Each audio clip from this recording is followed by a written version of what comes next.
एगो लड़की माई के दरबार में गई कलश के ये माँ अरे अब की कृपा करो हमरा आर्मी लोभर के अब की आर्मी में नौकरी लगा दो। 4 साल वाला होके चाहे 40 साल वाला होके बबुआ देश के सेवा हो। 4 साल खातिर अगर वर्दी मिल जाता तो इहो कोनो कम नहीं खे, लेकिन 4 साल के बाद अगर जवानी रही तो ढेर काम करे के मौका मिली। कोनो बात ना। कैसे कलश ये माई के दरबार में जाके बबुआ अरे की देहिया पर वर्दी शोभी टोपियो करा सर पर, अरे की देहिया पर वर्दी शोभी टोपियो करा सर पर, अरे तो कदी कृपा मैया हमारा यारमी कैसे कहतिया माई के दरबार में आई तनी बजा के कहे के बा कैसे अरे की देहिया पर वर्दी शोभी टोपियो करा सर पर,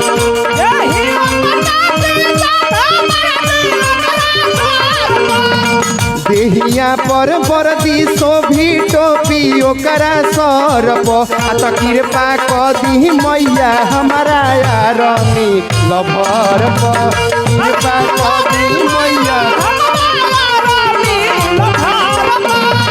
बेटा हवे राउर के भेज दी बॉर्डर पर,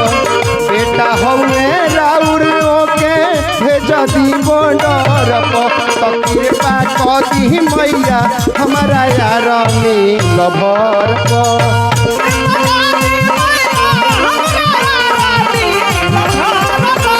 कृपा कदी मैया हमारा यारमी लभर पर।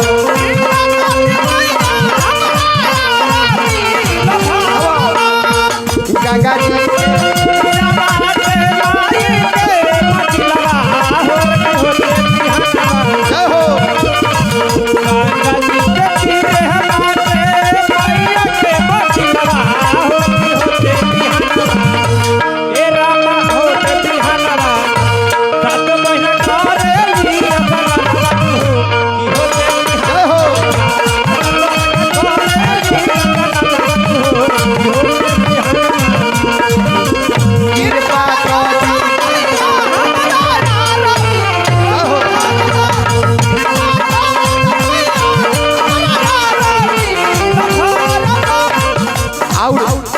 लड़किया कहलस कौना भाव कैसे राम जी भैया सेवा करे के देश के जुनून बाटे हो, हवे नया एक और नया खून बाटे हो, सेवा देश के करे के जुनून बाटे हो, माई बेटा हवे नया खून बाटे हो। और कहतिया कृपा कदी बेटवा अपना मुखिया निडर पर,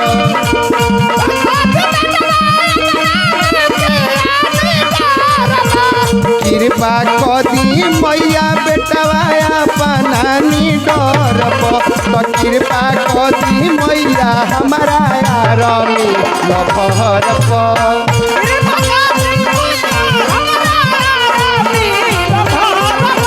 कृपा कदी मैया हमारा यारमी लभर पर।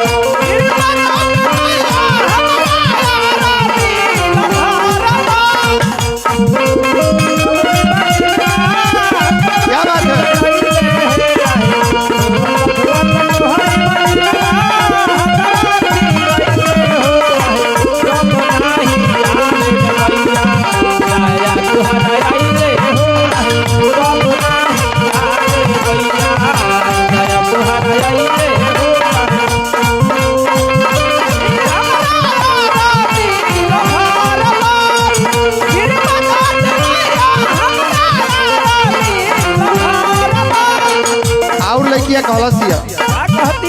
कौना भाव में लड़किया कहलसिया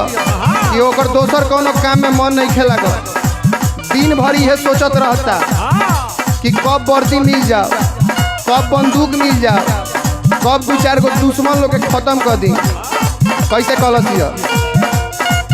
दोसर काम में ओकर त लागे ना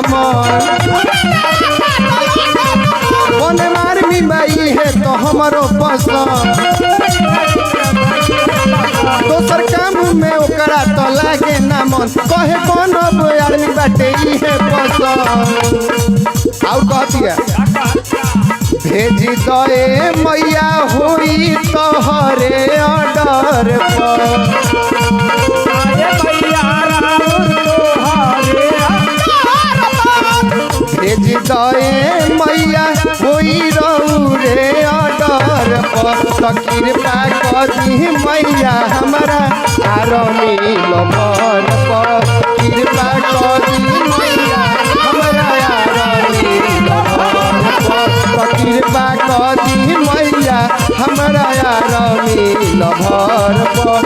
कृपा करी मैया हमारा आरमी लभर पर कृपा करी मैया हमारा आरमी लभर पर कृपा करी मैया हमारा आरमी लभर पर कृपा करी मैया हमारा आरमी लभर पर। प्रेम से बोली सच्चे दरबार की जय।